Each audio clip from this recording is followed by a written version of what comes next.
आपसे सवाल है कि जो आजकल की युवा पीढ़ी है वो बहुत कंफ्यूज्ड स्टेट में रहती है कि हम किस भगवान को बड़ा माने, क्योंकि हमारे हिंदू धर्म में बहुत सारे देवी देवता हैं।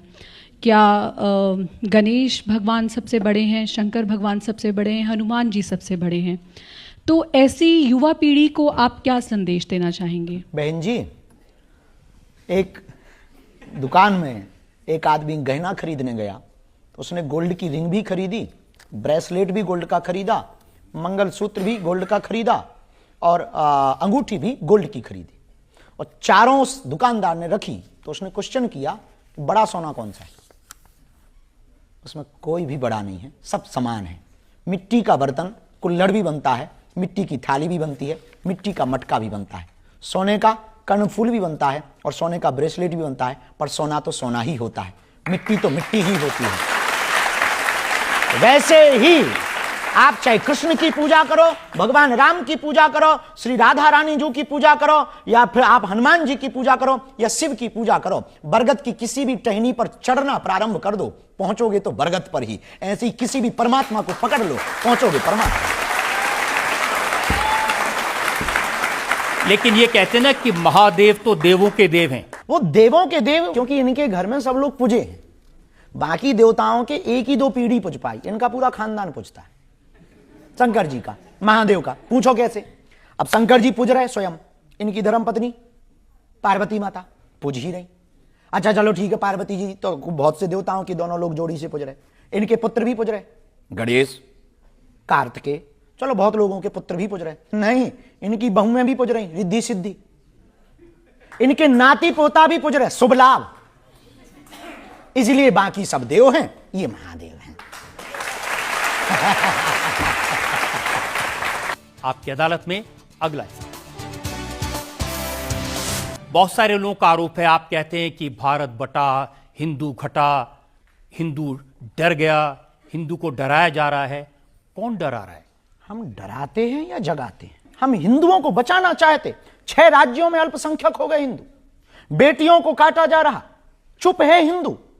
हिंदुओं पर अत्याचार लगातार हो रहा है, रामचरितमानस को जला रहे, वो भी हिंदू है, लेकिन अहित हिंदू का हो रहा। हमें अपने ही देश में, अपने ही राम के राज्य में, अपने ही राष्ट्र में राम की लड़ाई के लिए 500 साल लड़ना पड़ा, और आप कह रहे हैं कि हम हिंदुओं को डरा रहे हैं। 22% था पाकिस्तान में हिंदू, 2% बचा। Mauritius, Suriname, Fiji, Indonesia, Cambodia, Bhutan, लगातार हिंदू घट रहा। आपके भारत में ही पश्चिम बंगाल में पलायन पर मजबूर है हिंदू, और सब चुप हैं। आपके भारत में ही मेघालय, त्रिपुरा, असम, मणिपुर 96 से जल रहा है। 96 से हिंदुओं की हालत बदतर है। और गांव में आप देख लीजिए, हमारे मध्य प्रदेश, छत्तीसगढ़, उत्तर प्रदेश के गांव जहां पर ट्राइबल एरिया है, वहां पर हिंदुओं का धर्मांतरण हो रहा, हिंदू घट रहा है। और हम कह रहे हैं कि हम हिंदुओं को नाम पर डराते हैं। डरा नहीं रहे, हम जगा रहे हैं। देश में सबको रहने का अधिकार है, पर धर्मांतरण का अधिकार संविधान में नहीं लिखा है। धर्मांतरण एक सबसे बड़ा इस देश में स्कैम है। छांगुर नाम के बाबा का नाम सुना आप ही लोगों ने न्यूज सुनाई, दिखाई हमें, वो क्या है?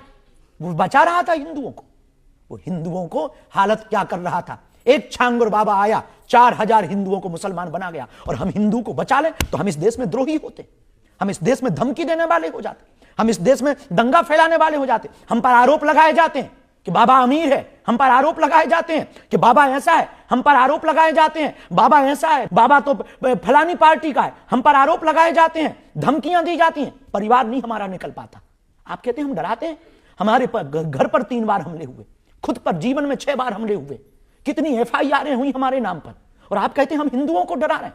इतना सह करके भी हमने मुस्कुराहट नहीं छोड़ी, इतना सह करके भी हमने लड़ना नहीं छोड़ा, इतने आरोप लगने के बाद भी अपना काम नहीं छोड़ा। इसके बावजूद भी हम गरीब हिंदुओं की बेटियों का इसीलिए विवाह कराते हैं ताकि हिंदू बच जाए। इसके बाद भी हम कन्या विवाह और अन्नपूर्णा इसीलिए चलाते हैं कि हिंदू बच जाए। इसके बावजूद भी हम दिन रात 18 घंटे मेहनत करके कथा करते हैं। जो दक्षिणा मिलती 1-1 रुपया ले जाते हैं कि अस्पताल बन जाए, और अस्पताल बने तो कोई भी हिंदू ईसाइयों के अस्पताल में जाकर के धर्मांतरण के चंगुल में न फंस जाए। और आप कहते हैं हम हिंदुओं को डरा। ये आरोपों से सिद्ध होता है, इन आरोपों से सिद्ध होता है कि इस देश में हिंदुत्व की बात करना गुनाह है। लेकिन एक बात हम कहते हैं, आई एम फाइटर, मरते दम तक हम लड़ेंगे हिंदुओं के लिए। मैं इस देश में सिपाही बन करके आया हूं हिंदुत्व के लिए, मरते दम तक लड़ूंगा। जितनी रातें काली हो जाएं, चाहे जितने, एक कोई लफड़ा होता हमारे धाम पर, तत्क्षण पूरे देश के लोग गालियां बकने लगते। हमारे धाम 8 किलोमीटर का धाम है, कोई भी दीवार गिर गई तुरंत बागेश्वर धाम से जोड़ दिया जाता। कोई भी धाम पर लफड़ा होता हमसे जोड़ दिया जाता। हमारे धाम के सामने में 2-2 लोग कट्टा लेकर के पकड़े गए। हमने कभी किसी के सामने रोना नहीं रोया।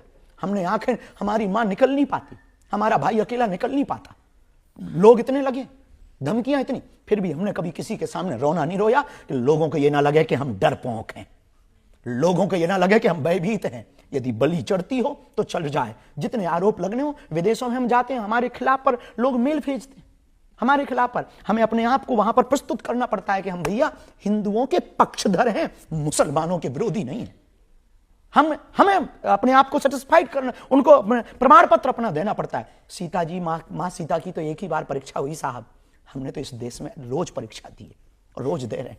यदि ये गुनाह है तो मैं सिपाही हूं, सिपाही की तरह अंतिम समय तक लड़ूंगा, हिंदुत्व और हिंदुस्तान के लिए लड़ूंगा। जिसको जो लगता है सो लगता रहे, मैं ना बदलूंगा, ना झुकूंगा, ना मुड़ूंगा। क्योंकि लोग अपने हिसाब से जी रहे होंगे। एक बात हम कह दें, हमें इस देश के हिंदुओं पर भरोसा और अपने बजरंग बली पर भरोसा है। इसलिए लोग जब भी हमारे पास आते तो हम उनसे कहते हैं, आ बैठ मेरे पास, मैं तुझे जीना सिखाता हूं, कुछ क्षण तो मेरे साथ गुजार, मैं तुझे दुख दर्द पीना सिखाता हूं। क्योंकि मैं बातों से नहीं, रातों से लड़ा, मैं सह सह करके साधु बना। आ बैठ मेरे पास, मैं तुझे जीना सिखाता हूं, कुछ पल गुजार। आरोप है, कुछ भी लग सकते हैं, तो ये भी एक आरोप है। यदि हमें लगता है हिंदुत्व की बात करना आरोप है, तो ये आरोप हम सहते रहे। ये आरोप शुरू हुए जब आप बिहार में गए और ये कहा कि बिहार में चूंकि चुनाव होने वाले हैं, आप हिंदुओं को जगाने गए ताकि आप बीजेपी को मदद कर सकें। हम तो अभी युगांडा गए थे।